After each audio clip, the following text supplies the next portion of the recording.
من يهد الله فلا مضل له ومن يضلل فلا هادي له ونشهد أن لا إله إلا الله وحده لا شريك له ونشهد أن محمدا عبده ورسوله أما بعد فأعوذ بالله من الشيطان الرجيم بسم الله الرحمن الرحيم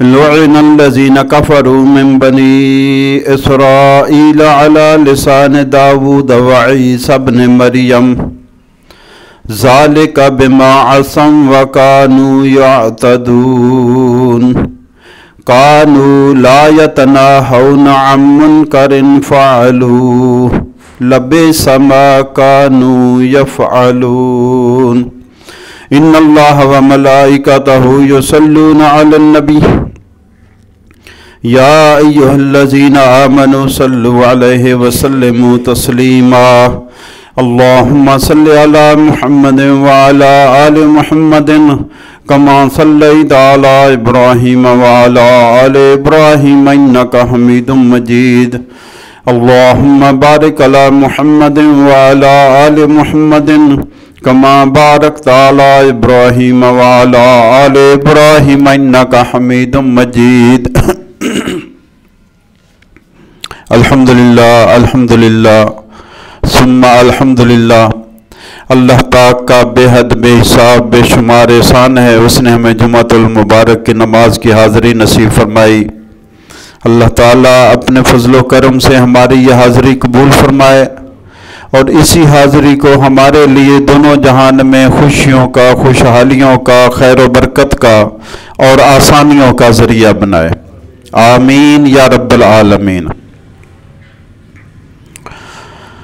دین اسلام کی بنیادی کتاب القرآن،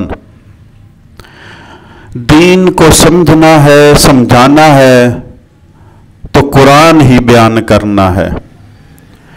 اسی سلسلے میں دین کی تعلیمات کا ایک حصہ قرآن پاک میں سے سورہ المائدہ کی آیت نمبر 78 اور 79، یہ دو آیتیں میں نے آپ کے سامنے تلاوت کی ہیں۔ اللہ تعالیٰ اس کی صحیح فہم اور عمل کی توفیق عطا فرمائے۔ بات عمل کی ہے۔ قرآن پاک قصے کہانیوں کے طور پر نہیں آیا، بلکہ کفار کہتے تھے اساطیر الاولین کہ یہ تو پہلے لوگوں کی قصے کہانیاں، کبھی آدم کی کہانی ہے، کبھی شیطان کی، کبھی نوح علیہ السلام کی، قوم نوح کا تذکرہ، ہود علیہ السلام کا قوم عاد کا تذکرہ، صالح علیہ السلام کا قوم سمود کا تذکرہ، شعیب علیہ السلام کا اصحاب مدین کا تذکرہ، لوط علیہ السلام کا قوم لوط کا تذکرہ۔ تو یہ قوموں کے قصے ہیں، کہانیاں ہیں۔ کفار کہتے ہیں یہ تو قصے کہانیاں ہیں جو پہلے لوگوں کی ہمیں محمد صلی اللہ علیہ وسلم سنا دیتے ہیں۔ لیکن میرے بھائیوں، سوچنے سمجھنے والی بات یہ ہے، اگر ہم بھی ان کو قصے کہانیوں کو ممبر رسول سے سناتے رہے اور عمل نہیں کیا تو پھر فرق کیا رہا؟ کیا رہا؟ قرآن نازل ہوا ہے عمل کے لیے، اور اس میں نصیحت ہے، سبق ہے، عبرت ہے۔ اسی نصیحت، سبق اور عبرت کا کچھ حصہ میں نے آپ کے سامنے رکھا۔ سورہ مائدہ کی آیت نمبر 78 میں اللہ فرماتے ہیں لعن الذین کفروا من بنی اسرائیل، بنی اسرائیل میں سے جنہوں نے کفر کیا، انبیاء کی تعلیمات کو ماننے سے انکار کفر ہوتا ہے، عمل نہیں کیا، مانا نہیں، فرمایا ان پر اللہ کہتا ان پر لعنت کی گئی، ان پر لعنت بھیجی گئی۔ کیسے؟ علی لسان داود و عیسی ابن مریم، داؤد علیہ السلام کی زبان کے ذریعے یعنی ان کی کتاب زبور میں، اور عیسی ابن مریم کی کتاب کے ذریعے یعنی انجیل میں، کہ جو دین کی، اللہ کے رسولوں کی تعلیمات کو اپناتے نہیں ہیں ان پر لعنت ہے۔ اور لعنت کا لفظی معنی کیا ہے؟ تاکہ ہمیں پتہ چلے، ہم بھی بار بار بولتے. ایک بات یاد رہے، شاید میرے ذہن سے نکل نہ جائے. حدیث میں آتا ہے کہ اگر کوئی شخص کسی پر لعنت کرتا ہے اور وہ لعنت کا مستحق نہیں ہے تو لعنت کرنے والے پر واپس آتی ہے. اگر کسی نے کسی کو مشرک کہا اور وہ مشرک نہیں ہے تو کہنے والے پر آئے گی، اس نے خود اپنے آپ کو مشرک کہا. اور اگر کسی نے کسی کو کافر کہا اور وہ کافر نہیں ہے تو کہنے والا کافر ہوگا، یہ کفر لوٹ کر اسی کی طرف آئے گا. یہ جو اتنی آسان سے ہم بات کہہ دیتے ہیں کسی کے بارے میں، فلاں گستاخ رسول ہے، فلاں منافق ہے، فلاں کافر ہے، فلاں مشرک ہے، فلاں بدعتی ہے، فلاں پر لعنت ہے، یہ جو زبان سے ہم نکال دیتے ہیں، تو حدیث کے مطابق یہ سارے الفاظ ضائع نہیں ہوتے. جس منہ سے نکلے اگر آگے جا کر فٹ نہیں آ رہے تو واپس پلٹ آتے ہیں، کہنے والے پر فٹ ہو جاتے ہیں. تو کیا ہوا؟ کتنی بدبختی اور بدقسمتی ہے کہ ایک بندہ خود اپنے اوپر لعنتیں بھیج رہا ہے، خود اپنے آپ کو مشرک بناتا جا رہا. اللہ کے نظام دنیا میں تو زبان سے کسی کو کہا، لیکن دین کے مطابق پلٹ کر آئی تو اللہ کے نظام کے تحت یہ خود مشرک، یہ خود کافر، یہ خود لعنتی. تو احتیاط کا تقاضا ہے کہ ذرا سمجھ کر اور سنبھل کر چلنا چاہیے. تو میں بات کر رہا تھا لعنت کا مفہوم اور معنی کیا ہے. علامہ اصفہانی مفردات میں فرماتے ہیں کہ لعنت کا مطلب ہے کسی کو ناراضگی کی بنا پر اپنے سے دور کر دینا اور دھتکار دینا. کسی کو ناراضگی کی بنا پر اپنے سے دور کر دینا اور دھتکار دینا. اور اللہ کی لعنت کا مطلب یہ ہے کہ وہ بندہ دنیا میں اللہ کی رحمت اور توفیق سے محروم ہو گیا اور آخرت میں سزا کا مستحق ہو گیا جس پر اللہ نے لعنت بھیج دی. یعنی جس پر اللہ نے لعنت بھیجی تو وہ دنیا میں اللہ کی رحمت سے بھی محروم رہ گیا، اللہ کی عطا کردہ توفیق سے بھی. توفیق کیا ہوتی ہے؟ نیکی کرنے کی طاقت، گناہ سے بچنے کی ہمت، یہ توفیق ہے. تو جس پر اللہ نے لعنت بھیج دی وہ دنیا میں توفیق سے بھی محروم رہا اور اللہ کی رحمت سے بھی محروم رہا اور آخرت میں مستحق کے عذاب ٹھہرا. یہ تو میں نے آپ کو معنی بتایا اور اب آگے آیت ہی بتا دیتا ہوں. قرآن اللہ تعالیٰ فرماتا ہے، اللہ کا کلام جو قرآن ہے، لعنت اللہ علی الکاذبین. کن پر لعنت ہے؟ جھوٹوں پر اللہ کی لعنت ہے. تو ہم کیوں نہیں باز آتے؟ جب اللہ کہہ رہا ہے، قرآن کہہ رہا ہے، ہمیں یقین نہیں ہے پھر جھوٹ بولتے ہیں. یہ پڑھتے ہیں اللہ کی کتاب کو کہ اللہ لعنتیں بھیج رہا اور وہی کام پھر کرتے ہیں. اچھا یہ تو تھا اللہ کی لعنت کا مطلب کہ کسی کو ناراضگی کی بنا پر اللہ نے اپنے سے دور کر دیا، اپنی رحمت سے دور کر دیا، اپنی توفیق سلب کر لی اور آخرت میں اس کو عذاب دیا جائے گا. اب بندہ جب لعنت بھیجتا ہے تو اس کا مطلب کیا ہوتا ہے؟ وہ تو نہ اپنی رحمت دے سکتا، نہ اپنی توفیق دے سکتا، نہ آخرت میں عذاب دے سکتا. اس کے پاس تو، بندے کے پاس تو کچھ بھی نہیں ہے. بندے کا لعنت کرنے کا مطلب ہے بد دعا کرنا. بندہ اللہ سے دعا کرتا ہے کہ یا اللہ اس کو اپنی رحمت سے دور کر دے، اس کو اپنی توفیق سے محروم کر دے.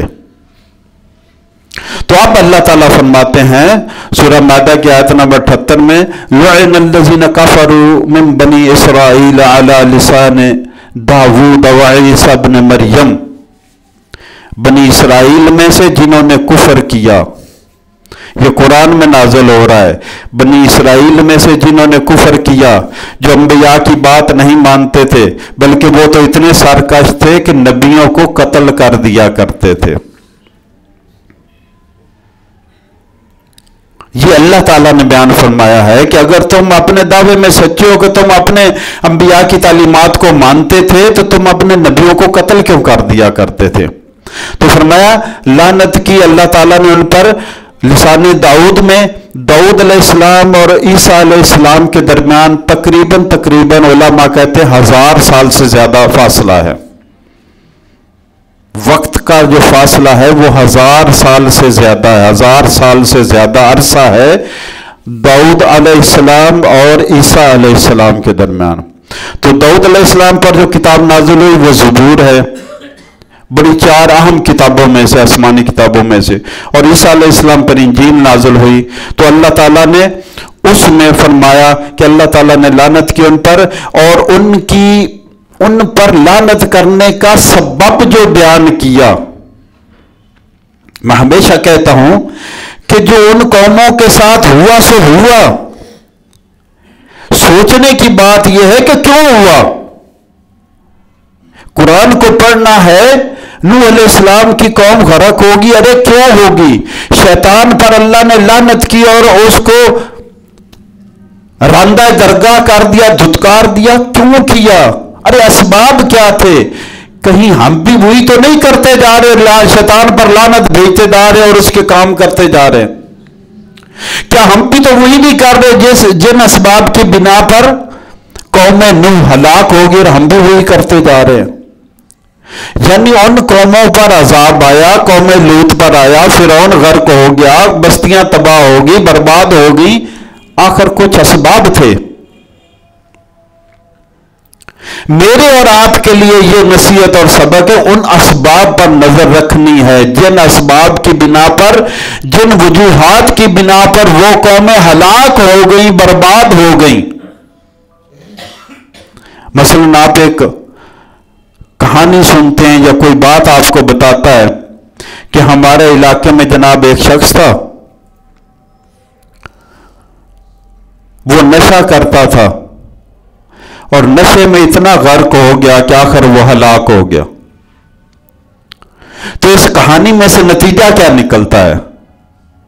ہم تو بچپن سے کہانیاں سنتے، اتفاق میں برکت ہے، بڑی بڑی کہانیاں چھوٹے ہوتے لکھنے شروع ہو جاتے ہیں. اتفاق میں برکت ہے، بڑوں کا ادب کرو.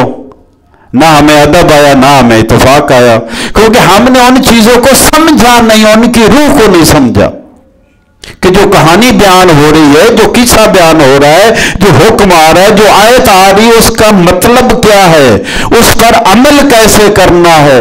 اس میں ہلاکت کی بات ہے، کامیابی کی، خوشی کی بات ہے. اگر ہلاکت کی بات ہے تو ہمیں اس ہلاکت سے کیسے بچنا ہے. جب بھی کسی قوم پر عذاب آیا تو سب سے پہلا جرم اس قوم کا ہوا کرتا تھا شرک. اس کے ساتھ باقی لوازمات آیا کرتے تھے. تو اللہ تعالیٰ فرماتے ہیں کہ ان پر لعنت بھیجی گئی بنی اسرائیل کی قوموں پر، داؤد علیہ السلام کی کتاب زبان کے ذریعے اور عیسیٰ علیہ السلام کی کتاب اور زبان کے ذریعے. ذالک بما عصوا وکانوا یعتدون، اس لیے کہ وہ نافرمانی کیا کرتے تھے اللہ تعالیٰ کی، وَيَعْتَدُونَ اور لوگوں پر زیادتی کیا کرتے تھے. دو جرم، دو باتیں جن کی بنا پر اللہ تعالیٰ نے ان پر لعنت کی ہے اور قرآن میں نازل کر دیا ہے حکم کہ وہ ذالک بما عصوا، وہ اللہ کی نافرمانیاں کیا کرتے تھے. کیا اللہ کی نافرمانیاں آج نہیں ہو رہی ہیں؟ اللہ کی لعنت سے بچنے کے لیے اب تگ و دو کرنا ہوگی مجھے بھی اور آپ کو. کیا آج اللہ کی نافرمانیاں نہیں ہو رہی ہیں؟ بنی اسرائیل والے اللہ کی نافرمانی کریں تو اللہ کی لعنت. آج کوئی بچنے کی کوشش ہی نہیں کر رہا اللہ کی نافرمانی سے. ارے اپنی معصوم بچی کا حق چھین کر بیٹے کو دینے والے، مال میں ملاوٹ کرنے والے، ناپ تول میں کمی کرنے والے، رشوت خور، حرام کا مال کھا جانے والے، سود کو بزنس جائز کاروبار بنانے اور سمجھنے والے، لوگوں کے حق غصب کرنے والے، کمزوروں کا مال دبا جانے والے. اللہ کے فیصلوں کو کوئی فیصلہ ماننے کو تیار نہیں. ارے اللہ کا فیصلہ کائنات کا سب سے اچھا فیصلہ ہے، اور اللہ کا فیصلہ میرے حق میں سب سے عمدہ فیصلہ ہے. اگر میری بیٹیوں کے بارے میں، میری بہن کے بارے میں، میری ماں کے بارے میں اللہ کا فیصلہ مجھے قبول نہیں ہے تو اور کون سا قبول ہوگا؟ پھر اللہ نے مجھے رزق دیا، آپ کو رزق دیا. ہمارے دنیا میں آنے سے 5 ماہ پہلے ابھی ماں کے پیٹ میں ہم تھے. ماں کے پیٹ میں 4 ماہ ہوئے، دنیا میں آنے میں ابھی 5 ماہ باقی تھے. اللہ نے فرشتے کو کہا جا اس کی موت کا دن بھی لکھ دے. ابھی پیدا نہیں ہوا، موت کا دن لکھا گیا. اور ابھی پیدا نہیں ہوا، فرشتے کو کہا اس کا رزق بھی لکھ دے.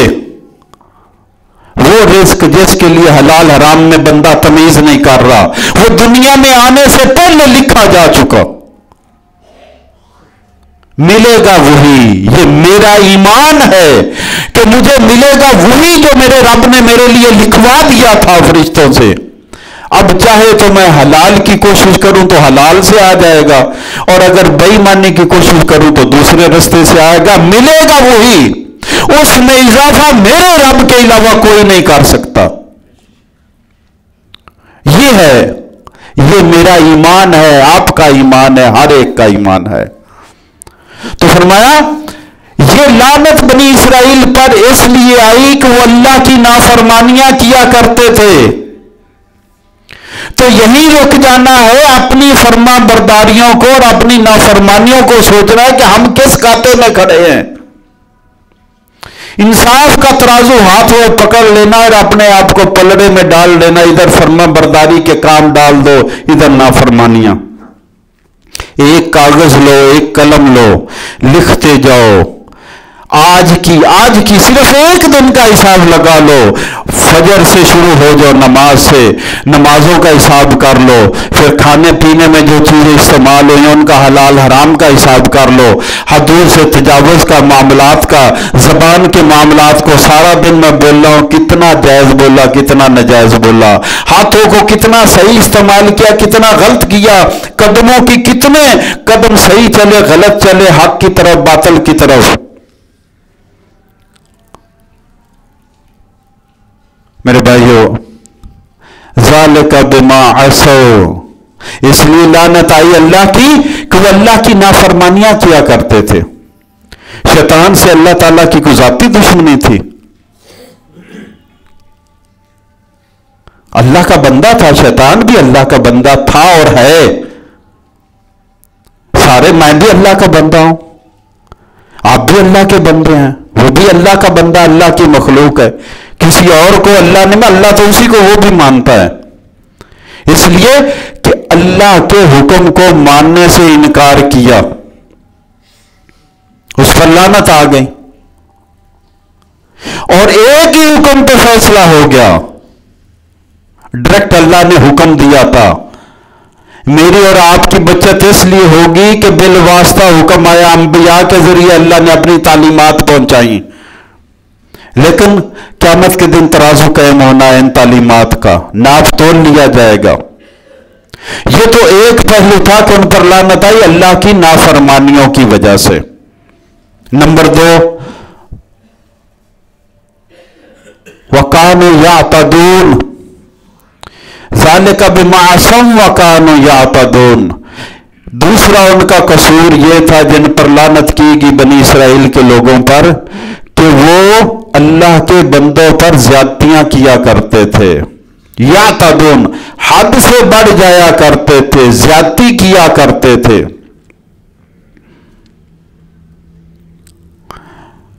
اگر ایمانداری سے سوچیں، ہم خود اپنا حساب لگانے لگ جائیں کہ ہم کتنی زیادتیاں کرتے ہیں، خوشی سے غم تک، صبح سے شام تک. ہمارے معمولات کتنے ہیں جن میں ہم اللہ کے بندوں کے ساتھ زیادتیاں کر رہے ہیں. حالانکہ اللہ اپنی مخلوق کے ساتھ مہربانی سے پیش آنے کا حکم دیتا ہے. حدیث میں آیا الخلق عیال اللہ. یہ نہیں کہا کہ انسان اور جن اللہ کی عیال ہیں، اللہ کا کنبہ ہے. نہیں، فرمایا الخلق عیال اللہ، ساری مخلوق اللہ کا کنبہ ہے. کیوں؟ اس لیے کہ تم نے کچھ چیز بنائی ہو تو تمہیں پتا ہوتا ہے نا. کچا گھر بھی تم نے بنایا ہو تو تم اس کو بھی احترام کرتے ہو, اس کی بھی حفاظت کرو, تمہیں وہ بھی پیارا ہوتا, تمہاری توانائی لگی ہے, محنت لگی ہے. جبکہ رب کائنات نے چونٹی سے لے کر مکھی تک, مکھی سے لے کر ہاتھی تک, ہاتھی سے ویل مچھلی تک, کیڑے مکوڑوں سے لے کر عقاب تک, چیل تک, پرندوں تک, ہر چیز کو اللہ نے بنایا. الخلق عیال اللہ, مخلوق ساری کی ساری اللہ کو بہت پسند ہے. اس لیے بخاری شریف کی روایت ہے, اللہ کی مخلوق پر, بندوں پر الگ چھوڑ دو معاملہ, میں ایک مخلوق کی بات کر رہا ہوں, اللہ کی مخلوق پر فرمایا ایک پیشہ ور بدکار عورت کو بخش دیا گیا.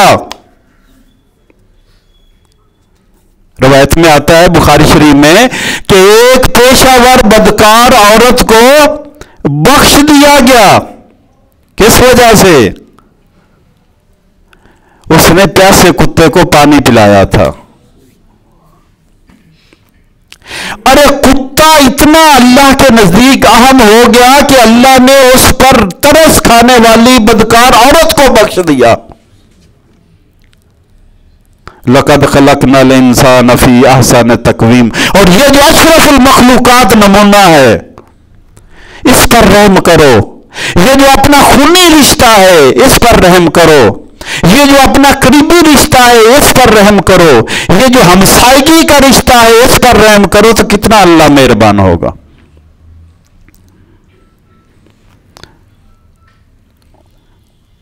قربانیاں آپ کرتے ہیں لیکن وہ بدل گیا اب تھوڑا سا طریقہ. اب تو اس کی سوشل میڈیا پہ اور مووی اور دھومیں ہوتی ہیں, دھوم مچائی جاتی ہے کہ میرا اتنے کا جانور ہے, میرا اتنے کا جانور ہے. اس کی کیٹ واک چلتی ہے, اس کی مشہوری ہوتی ہے, اپنی ہوتی ہے. شریعت کہتی ہے کہ جانور کو ذبح کرنا ہے تو ذبح کرنے کا آلہ چھری تیز رکھو, اس کو اذیت نہ پہنچے. چھری تیز نہیں ہوگی تو اس کو اذیت پہنچے گی, زیادہ دیر لگے گی. حدیث میں روایت میں آتا ہے کہ جانوروں کو, موذی جانوروں کو بھی اذیت دے دے کر نہ قتل کرو, یکمشت قتل کرو. سانپ کو, بچھو کو, ان موذی جانوروں کو جن کو قتل کرنے کا حکم ہے ان کو بھی اذیت دے کر نہ مارو.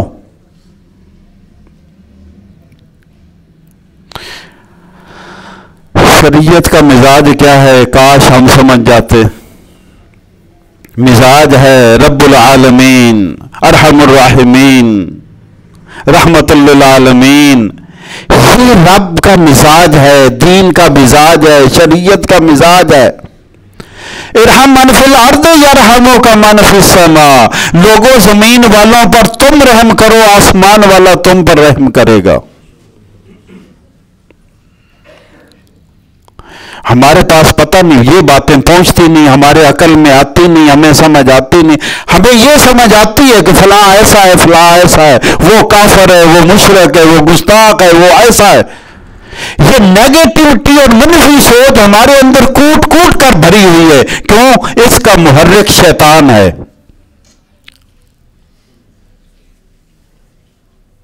جبکہ شریعت کہتی ہے بھائی سے ناراض نہ ہو, بھائی کی طرف پیٹھ نہ کرو, بھائی سے مقاطعہ نہ کرو, لا تعلقی نہ کرو.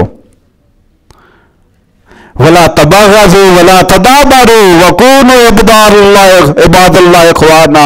بھائی کی طرف پیٹھ نہ کرو, بھائی سے ناراض مت ہو, قطع تعلقی مت کرو. وكونوا عباد اللہ اخوانا. اے اللہ کے بندو, بھائی بھائی بن کر رہا کرو.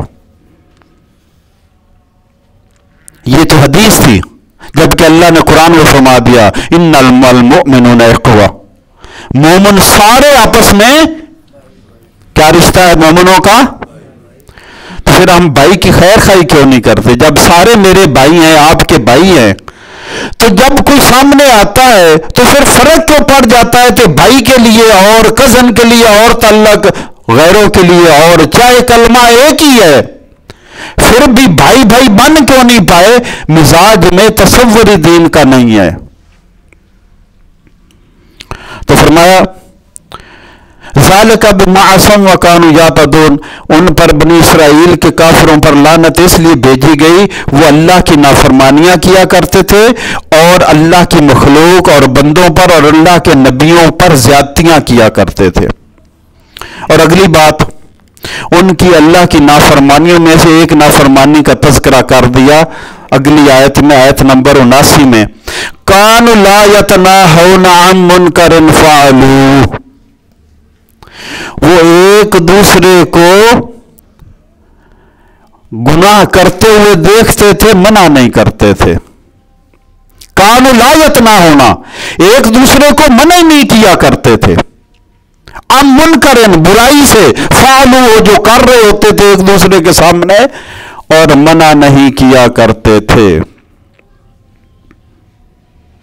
اب اسی ایک بات کو اپلائی کر لے آپ، ہمارے گھروں میں کتنی صلاحیت ہے گھر کے سردار میں، باپ میں روکنے کی، برے کاموں سے روکنے کی، بیوی کو اور اولاد کو۔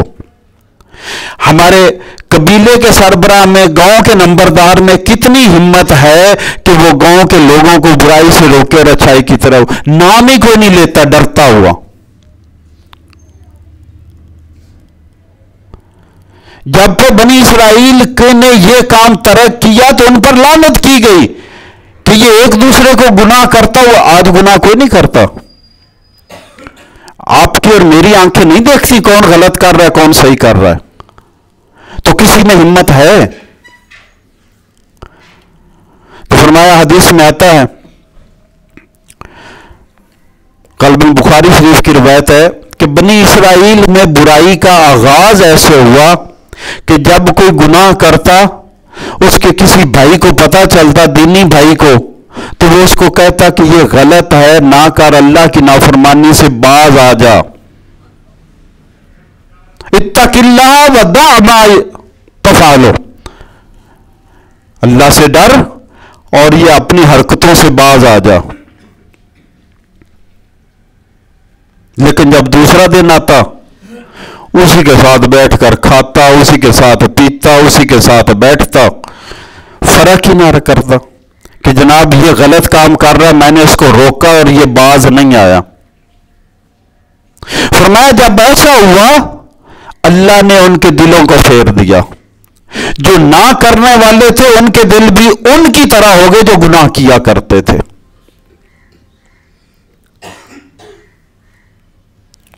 قرآن پاک میں ایک بستی کا تذکرہ ہے، بنی اسرائیل کی ایک بستی سمندر کے کنارے آباد تھی اور ان کا رزق سمندر کی مچھلیوں پر تھا۔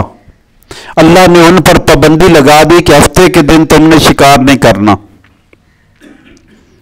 اب امتحان کے طور پر یہ سارے حالات میرے اوپر آتے ہیں یا آپ کے اوپر آتے ہیں، آسانی کے آتے ہیں یا مشکل کے آتے ہیں، خوشی کے آتے ہیں یا غم کے آتے ہیں، یہ سارے حالات ایک امتحان کے طور پر ہے، اس سے زیادہ کچھ نہیں ہوتے۔ جب وہ لمحہ دکھ کا اور سکھ کا گزر جاتا ہے، بعد میں میں اور آپ ویسے کے ویسے، ایک دن پہلے ایک دن بعد میں ویسے، بس ایک دن بیچ میں کیفیت کا آتا ہے، کبھی دکھ آ جاتا ہے، غم آ جاتا ہے، مصیبت آ جاتی ہے، سکھ آ جاتا ہے، خوشیاں آ جاتی ہیں، اور اس میں ہم کچھ سے کچھ ہو جاتے ہیں۔ وہ ایک امتحان ہوتا ہے جس میں ہم فیل ہو جاتے ہیں۔ تو ان کے امتحان کے طور پر اللہ تعالیٰ نے مچھلیوں کو حکم دیا، اللہ کے حکم سے ہفتے کے دن مچھلیاں چھلانگیں لگاتی تھی، پانی کے اوپر تیرتی پھرتی تھی۔ اب جس کی روزی کا سارا انحصار ہو اور وہ سامنے ہو اور روکا گیا کہ پکڑنا نہیں ہے، اور جب ہفتہ بیت جاتا وہ گہرا ہوتا زنی کر جاتی، پانی کی تہہ کے نیچے چلی جاتی، ملتی کوئی نہ مچھلی، 6 دن تو نظر ہی کوئی نہ آتی، 7ویں دن اچھل رہی ہیں اور ان پر پابندی ہے کہ پکڑنا نہیں ہے نا امتحان۔ یہی روزے میں امتحان ہوتا ہے کہ کھانے کو بھی موجود ہے، پینے کو بھی موجود ہے، بیوی بھی موجود ہے، لیکن روک دیا گیا، نہیں، اللہ نے منع کیا ہے، اور میں اور آپ رک بھی جاتے ہیں۔ یہ ایک سال کے سال، 1 مہینہ 29-30 دن ریہرسل کرائی جاتی، مشق کرائی جاتی، پریکٹس کرائی جاتی، تاکہ تم ایسے ہی اللہ کی نافرمانیوں سے بچنے کی کوشش کرو. تمہارے دماغ میں بات بیٹھ جائے کہ میرا رب مجھے دیکھ رہا ہے. شدید روزوں میں پیاس ہوتی, بندہ پانی نہیں پیتا, کوئی نہیں دیکھ رہا, لیکن اس کو پتا ہے کہ کوئی نہیں دیکھ رہا, رب تو دیکھ رہا ہے. یہ تصور بٹھایا جاتا ہے. اب ہفتے کے دن مچھلی آیا کرتی ہوں, یہ ان کا امتحان تھا, اور وہ اس میں پھر فیل ہو گیا, ایک طبقہ فیل ہو گیا. انہوں نے ایک کھائی بنا لی. ہفتے کے دن پانی کی روانی کے ساتھ پانی اوپر چڑھ کر لہر آتی تو ساری مچھلیاں ایک تالاب میں چلی جاتی, اور اس کو وہ شام کو بند کر دیتے, اتوار کو پکڑ لیتے. اب جب انہوں نے اللہ کے حکم کی نافرمانی اس طرح شروع کی تو اللہ تعالیٰ کے بندے جو تھے صحیح اطاعت کرنے والے, ایک گروہ ان کے خلاف بولنے لگ گیا, تم غلط کرتے ہو. اب جب یہ دو گروہ, ایک نافرمانی کرنے والا, ایک امر بالمعروف نہی عن المنکر کرنے والا, برے کو دیکھ کر روکنے والا, تو ایک تیسرا گروہ آ گیا. اس نے کہا کہ جناب ان پر تو اللہ کا عذاب ہے, ایسے آپ سر کپا رہے ہیں, ماحول خراب کر رہے ہیں, ٹینشن کر رہے ہیں, نہ ایسے کریں, ان پر اللہ کا عذاب آئے گا. لیکن جب اللہ کا عذاب آیا تو قرآن کہتا ہے کہ صرف وہ لوگ بچے جو منع کیا کرتے تھے, وہ غیر جانبدار بھی رگڑے گئے اس عذاب میں. تو اللہ کے رسول صلی اللہ تعالی علیہ وسلم نے فرمایا, حدیث پاک ہے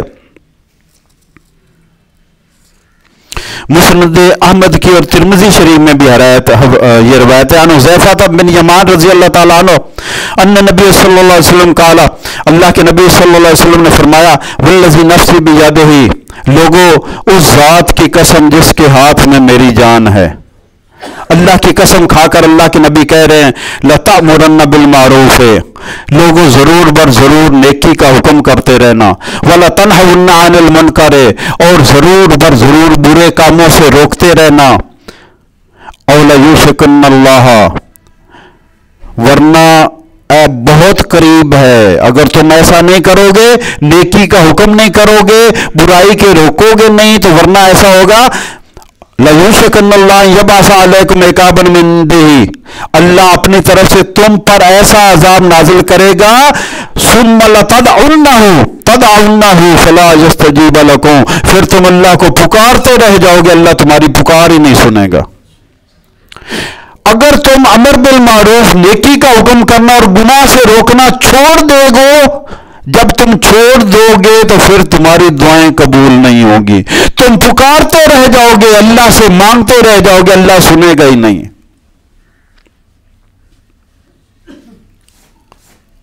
تو آج امر بالمعروف کیا ہے, ہم نے کتنی بار, بلکہ ایک اور اگلی روایت پڑھ لیتا ہوں تاکہ ٹائم آ رہا ختم ہے, آخری بات کر لیتے ہیں.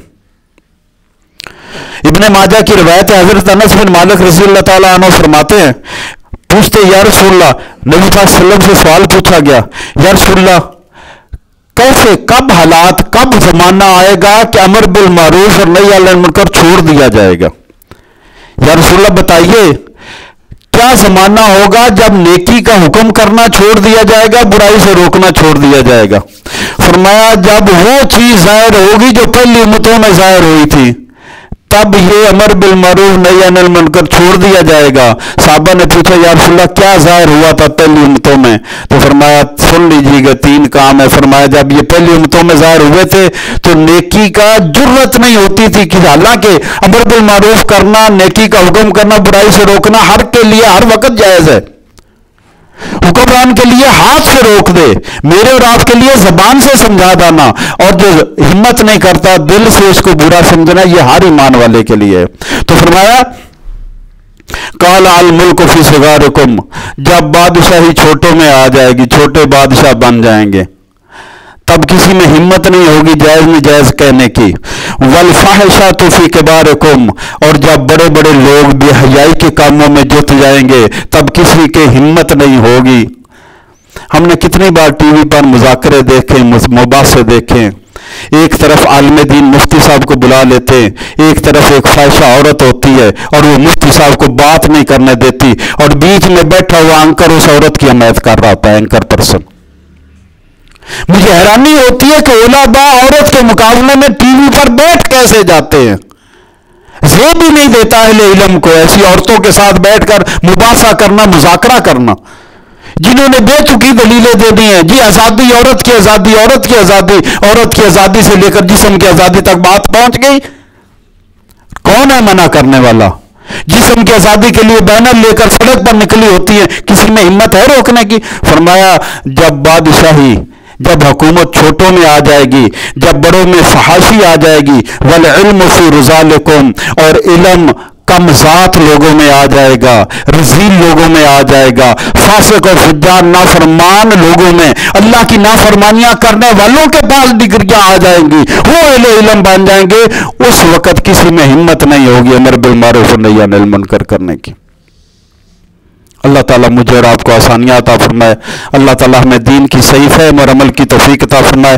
انشاءاللہ العزیز مغرب کی نماز کے بعد دین کو سمجھنے کے سلسلے میں درس قرآن ہوگا.